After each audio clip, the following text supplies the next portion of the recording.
Magal Touba 2020 li ko dalee 1er safar ba 18 safar Sunugal 24 ubbil na leen ay buntam ànd ak ay ndaw yu xarañ te mën seen liggéey moo xam nga bëgg publicité bëgg fësal li ngay jaay pub de reportage bannière ba ci élément yi nga yor te bëgguñu jàllale ko mën ngeen ñu woo ci 78 140 56 56 wala ngeen envoyé ko ci mail sur info-sunugal@gmail.com bu ko defee adduna bi yépp dinañ ci jot ndax Sunugal 24 yéen la fi nekkal kon boog dañ leen di ñaanal màggalu jàmm.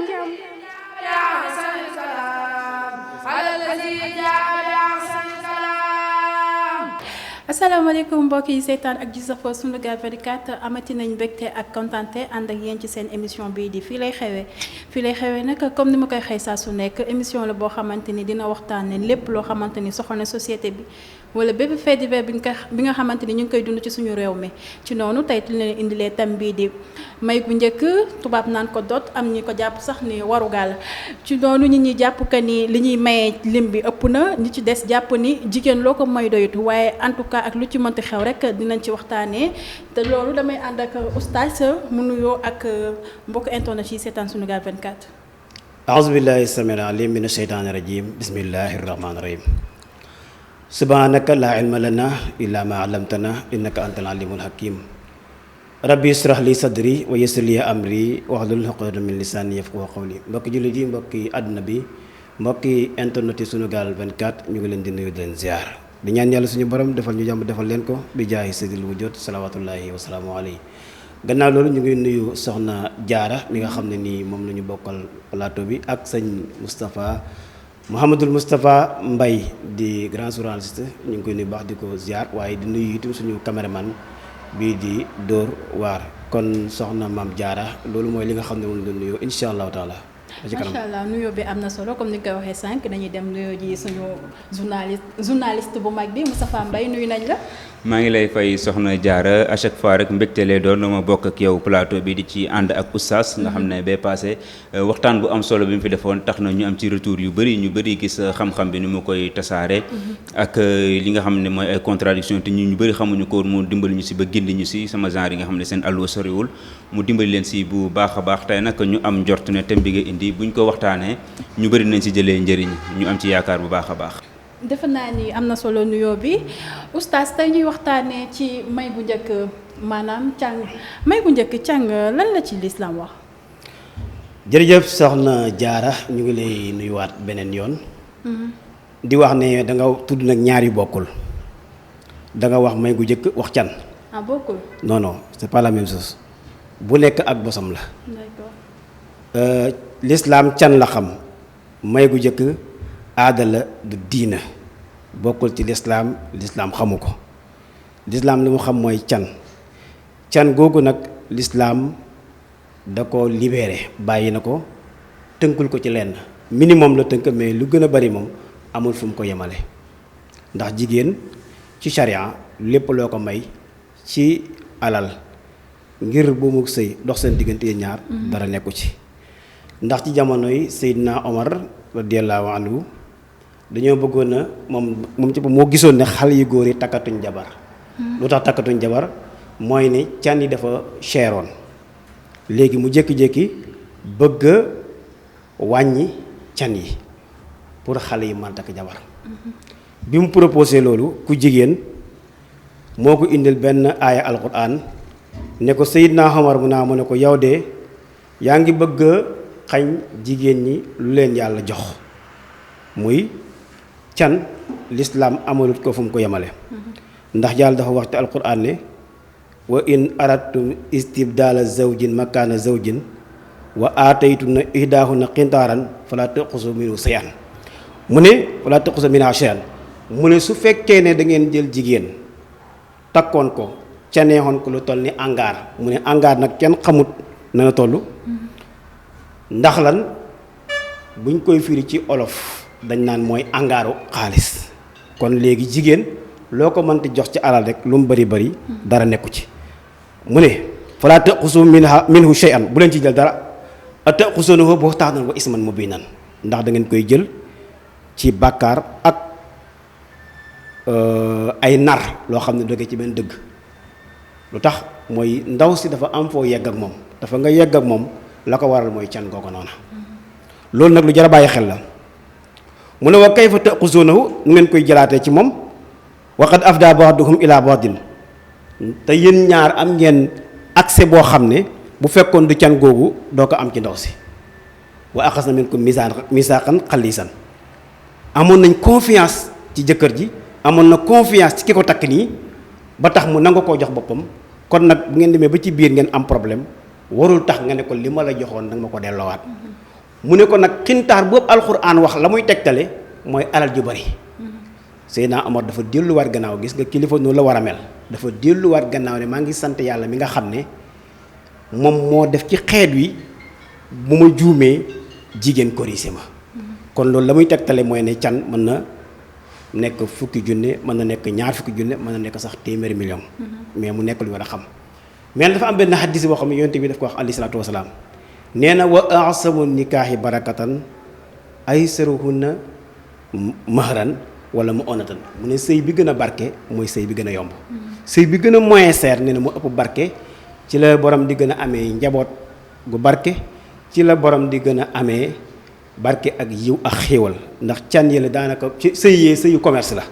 comme affaire commerce nag moo la ci dugal la nga ci am noonu rek mooy nekk sa bénéfice kon loolu moo tax ñu ne kon nag sëy ku mën a yombal nga yombal ko ba ci kanam incha allah ñu ñëwaat ci leneen. waaw ci loolu lay ñëwee ndax can ban importance la am ci sëy. waaw can farata la benn ponk la ci ponki sëy yi nga xam ne bu amuloo sañ-sañu séq ak ndaw si farata la kenn amul droit takk jigéen di ànd ak moom ba noppi te canuloo ko ndax farata la kon nekkul loo xam ne nii bu la neexee nga takk jigéen bañ ko joxe bu la neexee nga joxe déedéet may gu njëkk giñ ci boole ba noppi yëkkati ko parce que l'islam bi mu ñëwee organisé ba limité can ne lu mu tuuti tuuti na mat rubu dinaar boobu nga xam ñu ne mooy ñetti dërëmi yoon bi mu ñëwee indi ko yemale ko foofu léegi nag nit ñi bi nga xamee ne bëgg nañ koo yokk lañ dem indi ci may gu njëkk may gu njëkk nag bokku ci du l'islam pour lan li ñuy tardé fii li ñuy ñàkk fii ñu mën koo dabaatal ci premier cadeau te premier cadeau boobu nag moo sonal nit ñi premier cadeau boobu moo tere xale yu bari léegi amuñ jabar xale yu bari amuñ jëkkër. macha allah defe naa loolu dinañ ci ñëwaat léegi. ci kanam incha allah waaw. Moustapha gis nañ ni léegi can yi comme ni ko oustaz di waxee bari na trop ba nit ñi góor ñi léegi jigéen ñi sax laay wax léegi sëyatuñu ndax ñi ngi xaar seen morom yi may nañ leen 1 million 6 millions ñoom it dañuy bëgg seen copain yi def alors que seen copain yi amuñu loolu lan nga gisee nan nga jàngatee loolu. waaw d'abord damay ñëw ci fii oustaz doon wax léegi nii rek mooy li mu ne can gi ak may gu njëkk gi. xam nga boo ko déggee ci li mu wax dafay mel ni comme ni mu ko waxee rek may gu njëkk aada moo ko fi indi. donc can gi moom la l'islam reconnaître te can googu sax boo demee si jàkkee fu ñuy maye da ngay dégg ñu ne ani can gi ñaata kan moo koy joxee ñu lijjanti ko si jumaa ji fa ñuy maye ba pare fa lañ koy lijjantee léegi may gu njëkk ak yoogu nag mooy mbir moo xamante ne bàjjen yeeg yaay yeeg tante yeeg ñooñu ñoo dem yóbbul ko xale bu jigéen bi nga xam ne moom la ñuy bëgganteel mën na doon 1 million 2 millions 300 000 500 000 6 millions 10 millions c'est selon nit ki li mu am loo xamante ne moom la yéene xale bu jigéen boobu loolu nag dafay wane encore une fois rek aada ni mu amee doole suñu dëkk bi parce que actuellement fi ñu toll nii au lieu que nit ñi teg seen bët ci can gi can nañ ko rek na dem sëyi déedéet lii ñëw après can loolu mooy ëppal solo ñi nga xamante ne ñoo fas yéene sekk suba mooy aada ni muy amee solo mooy li Serigne Cheikh doon wax rek Sénégal moom réew la boo xamante ne diine du fi mës a daan aada diine du fi mës a daan aada chaque jour mooy daan diine te loolu ñi ngi si teg seen bët chaque jour am na yu bëri yoo xam ne diine oyofal nañu ko mais bëgg bi ñu bëgg aada ak ànd gi ñu ànd ak aada mooy waral chaque fois ñuy compliquer suñu mbir yi lu bëree bëri bu ñu dellu si waatee ci thème bi comme ni nga ko expliqué ni léegi xam nga li tax mbir mi doon loo xam ne dafay compliqué parfois mooy bëri na ay xale yu jigéen yoo xamante ne ñi ngi toog seen kër lamb te amaana fu ñu teg seen bët moo tax bëri na ay xale yu góor yoo xam ne ñi ngi toog seen kër bëgg takk jabar yàlla may ne lu ñu suturloo mais amuñu loo xamante ne taxaw na wala mënuñu koo dajale pour dem takk ji jabar loolu nag mën leen dugal ci yenn tooxi duna yoo xam ne di nga gis ko xam ne day teggi natt dem takk ji jabar mu leer na ne amu ko mais nattu 1 million bi mu am mu bëgg cee xew def ci lépp yóbbu xaaj bi mu def léegi bu natt bi jeexee weeru deewee mu jël salaire ba ko diviser en 3 parties wala bu amul salaire sax bu góorgóorloo bëgg natt bëgg jox yaayam bëgg jox papam yor soxnaam dès le début rek mariage bi dafay commencer sombre et loolu lépp li ko waral mooy dañ ko imposer loo xam ne amu ko dès le début dañ ko ne boo indiwul temps duñ la may jabar dès le début dafa yaakaar ne boo amul xaalis doo am jabar dès le début loolu lépp nag mooy waral souvent muy dugg ci lu mënul di def loo xam ne xamu ko et puis xale yu jigéen yi parfois aussi ñuy compliquer mbir mi parce que am na benn phénomène mimétisme social boo xamante ni dañ koy dund ñoom dañuy yaakaar ne rek par exemple Jaara ak Seynabou wala Jaara ak keneen ñi ngi nekk ay xarit ci koñ bi Jaara yàlla may na ko wërsëg mu dajeex benn waa joo xamante ne mën na ko joon 10 millions yow nga nekk ci koñ bi am benn copain boo xamante ne voilà ab sagaru fonctionnaire bu ndaw la mënu la may sax benn million yow nga ne noonu du ma sëyee loolu il faut que mu góorgóorlu indi lu ko ëpp topp fa ba lambal sa bopp donc toppandoo googu nga xam ne mu lay jur ci biir société bi mooy loo xamante ne affaire bu regrettable lay doon et malheureusement bu ko xaalis ñagee nag problème bi ci gën a mag mooy dañuy yaakaar ne xaalis boobu ko ñag parce que tey ji ku la may 10 millions nga sëy moom da nga yaakaar ne kooku boo ñëwee chaque jour mu jox la dépense 50 000 ku la may 10 millions may gu njëkk da nga yaakaar ki su ma xëyee mu jox ma 50 000 or boo xëyee 2 jours 3 jours 4 jours affaire bi commencé wàññeeku rek sëy bi daal di commencé jaar gauche pourquoi parce que xaalis lañ ko fondation we te loo fondation we xaalis rek bu demee ba ci biir bu xaalis ba nekk meññul ci kaw rek daal di musiba dafay daal di dugg ci boobu sëy defe naa ni loolu am na solo waaye ci loolu nga yaakaar ni ndax duñ ci dut baaraam tuuma lii di góor ñi ndax mënuma comprendre yow ngay fonctionnaire sa salaire bu ngandee ba ngandee 200 000 la nga mayee 2 millions 3 millions nga dem ba ci biir say problème dugg ndax li ndaw si doon xaar ci yow du ko fa fekk ndax loolu du jur problème yu bari. mais responsabilité dañ koy partager parce que am na xale yu góor yoo xamante ne am nañ fulla gu doy na yoo xam ne kenn du leen imposer bu ñëwee di ñaan sa jabar boo ko ne man kat sama yaay neen su sañoon nga indi 2 millions wala sama yaay sañoon 1 million doo leen fa gisaat am na xale yu jigéen yoo xam ne boo leen woon tey ji par exemple man dama pare pour ñëw seen kër waxtaan si ñaata nga bëgg ma jox la ko ñu ne loo am indi ko am na ñu mel noonu mais man tey ji su ma fixé prix man dinaa xam ne ñii dañ may jaay seen doom mais ku la jaay marchandise nag bis boo su jotee lu la neex nga def ci loolu mooy danger bi moo tax parents dañu war a sóor loolu waxal sa waa ji ñaata la nee na dina ma indil may gu njëkk ñaata la ñu ne 500 millions déet wax ko mu góorgóorlu ba def ko 1 million 500 parce que dañoo bokk ci askan woo xamante ne faw ñu xewal la foog ñu defal la nangam ak nangam bu indee 1 million 500 daal ñu takkal ko sëy bi mais kooku mën na dem lebe ji gauche lebe ji droite lijjanti 1 million 500 indi ko parce que dafa bëgg xale bu jigéen bi mais bul xam après 1 million 500 lan lay dundee ci biir kër gi ak nan lay joree xale boobu donc loolu ay questions yu ñuy posé la bu ñëwee ci responsabilité ñi nga xam ne mooy ñaar ñu koy seeq ñoom ñaar avant tout ñoom ñaar ñooy des ci néeg ba donc ñoom ñoo war a moytu yenn yi ñoom ñoo war a éviter yenn yi bañ a jiital xaalis parce que boo jëlee jiital xaalis ci kanamu ku góor ki rek ku góor ki mu tamit dafay jàpp ne xaalis nga ko toppee te xaalis boobu nga ko toppee nag bis bu demee ba nekkatu fa amaana mën na def impact ci sëy bi ba sëy bi du dem def naa noonu lañ koy waxee sama maam daan na faral di wax naan may bu njëkk may bu dëkk sax moo ko gën ci noonu lañuy ñëwee ci oustaz ndax yow li ma dégloo sànq ci say biir wax ngoon càng ak may bu njëkk bokkul wutee nañu ndax yow may comme ñu ñëw ci may bu njëkk bi may bu njëkk ni nga jël xaalis bu bari may ko jigéen ndax loolu dagan na dagan na rek la yem mais mën na yàq lu bari ndax li mën a yàq mooy day influencer ay nit te dina tax beneen xale bu jigéen boo xam ne mu ngi doon bëgganteeg benn copain am mu découragé ci sëy bi parce que xalaat na ne ki koy bëgg a takk amul 10 millions amul 500 000 amul bague en or su boobaa léegi nag fekk na moom jiitaloon na mbëggeel ci biiram ci bopp ci xolam léegi bu gisee nag ñu may kenn parce que topp ndoor baaxul te loolu dafay indi topp ndoor te ku nekk sax ak sa chance te kenn ku nekk ak sa chance ak kenn ku nekk sa doole kenn ku nekk parce que yàlla moo bindu doomu aadama yi waaye yemalul wërsëg yi parce que kii mën na may 100 000 mais am na koo xam ne tey 25 000 problème la ci moom kon nag suy bëggante nit dem ba ci yàgg mu gis xaritam ñu takk ko may ko 1 million te moom ki mu doon bëggantil mën na koo may 25 000 wala mën na ko may 50 000 dina poser problème kon nag loolu moo tax ñu bëgg ñi nga xam ne nii dañoo nekk ay royuwaay nekk ay responsable ñuy éviter lu mel noonu parce que modèle dafa am solo ci nit kon nag ki nga xam ne nii loo xam ne boo ko defee dafay nekk loo xam ne luy suyee benn rôle ci société bi war nga ko éviter bu baax a baax en général damay dégg ñu naan may gu njëkk yu bari yooyu noonu en général sëy du yàgg lu ci ëpp daal sëy du yàgg ndax xaalis bu bari ci sëy damay dégg mag ñi di ko wax ndax loolu diina moo ko wala aada bi la noonu loolu du diina joxul ko mais jamono moo ko jàngale parce que man yenn saa yi damay dem mardi tribunal comme bisu tey bii boo demee en général da ngay gis sëy yu bëree bëri dañuy yàqu tey boo demoon tribunal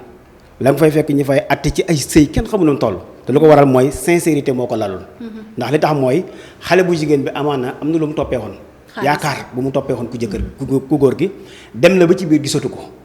amaana itam ku góor ki mu ci boppam ndaw si nobaloon ko moom nobaloon ndaw si mais da ko jënd ci xaalis dafa yor alal ju bari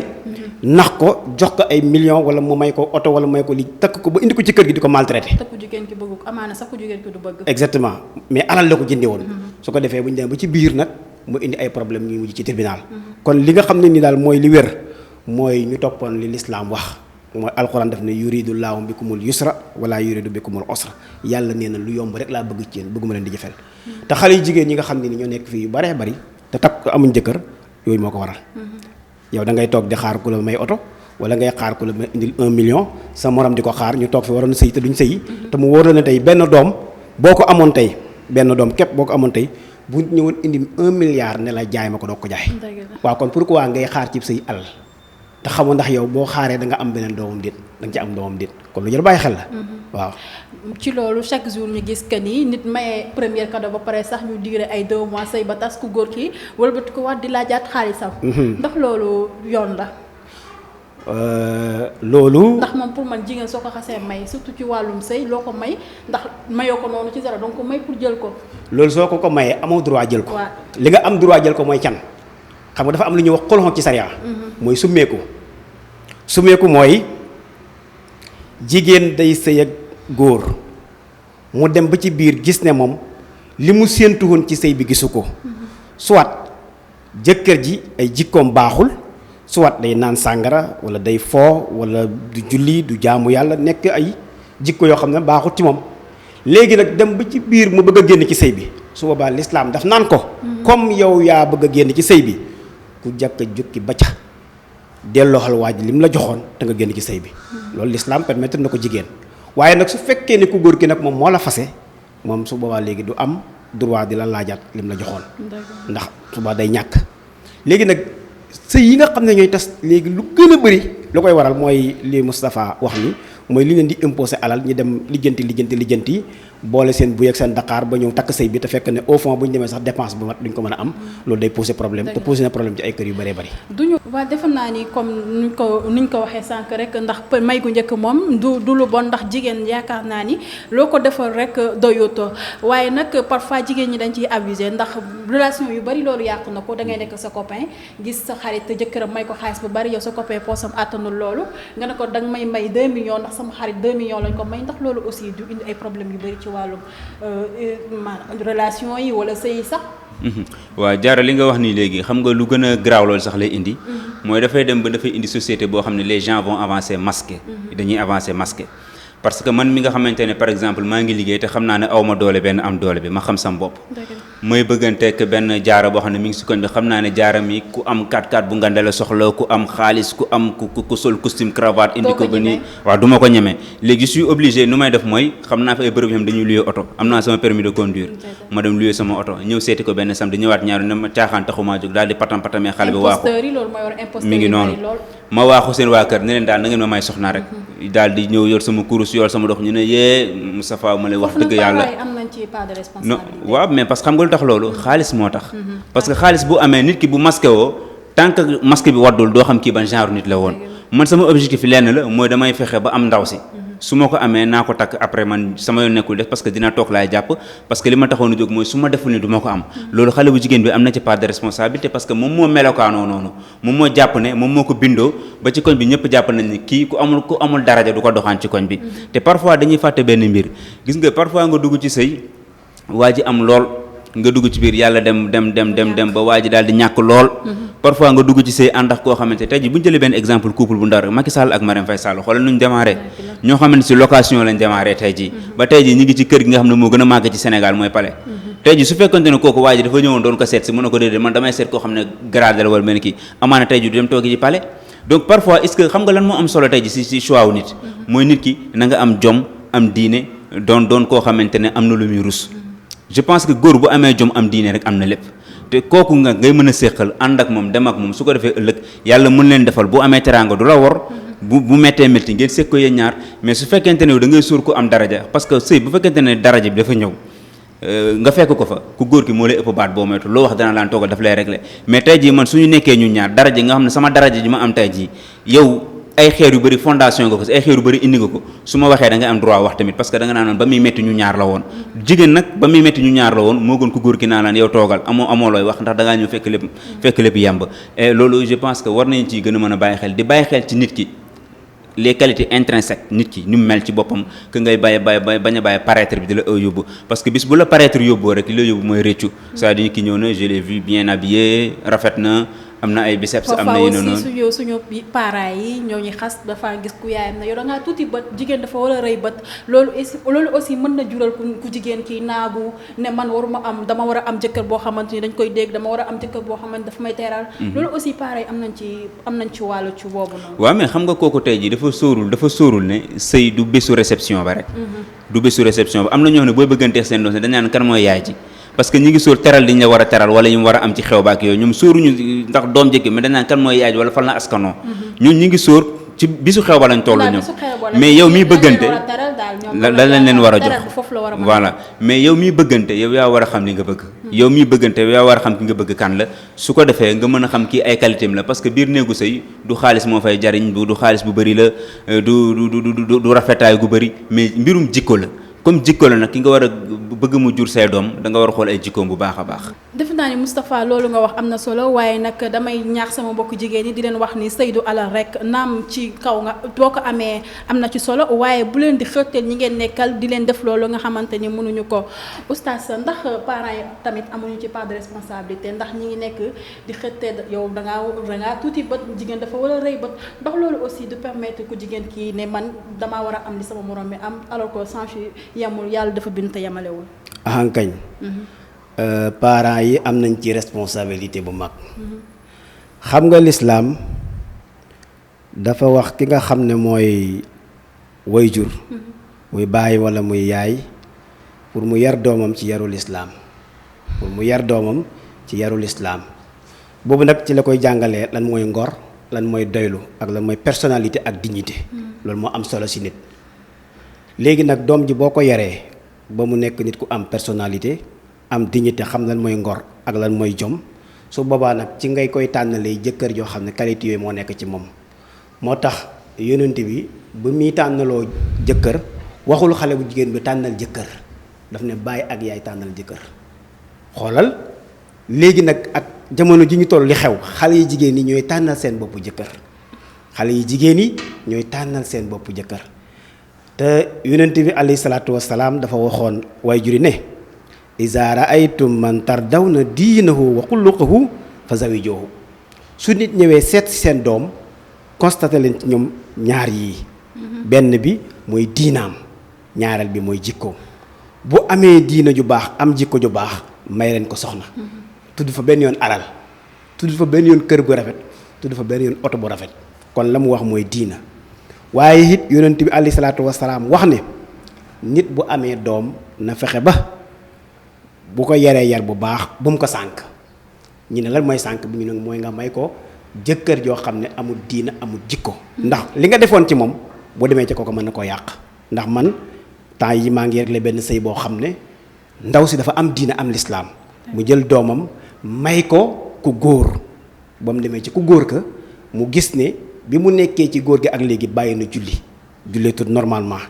koor ko normalement te mu ne moom nag bi mu ko koy may dafay amoon ci moom confiance ci wàllu diina ba sëy bi actuellement mu ngi ci problème ndaw si jël na doomam mu ngi ak moom Dakar fii nii ñu ngi régler sëy bi pour mu war a delluwaat mais nee na diina bi lay xool xam nga kooku mooy ku baax nit kooku noonu la ñu war a encourager yaay yu mel noonu waaye am na yaay yoo xam ne nag li nga wax rek mooy dañoo rëy bët naan ko boo teexuma la ay précal ak lii laa boo teexuma la ay vaccin ak nangam séru lii lañ la bootee da nga war a ak dama ko liggéey sa kër baay loolu dañuy influencer xale yu jigéen yi ba tax pour ñu am jëkkër problème la te boo demee ca Saalum ñi nga xam ne fa ñu dëkk ñun da ngay profiter pour am jabar ndax xale bu amee 14 ans rek fekk na am na ko ci joxe ak groupe parce que sëy yi du jafee noonu mais gis nga Ndakaaru gi nga xam ne ni xale yu góor yi pour ñu am jabar problème la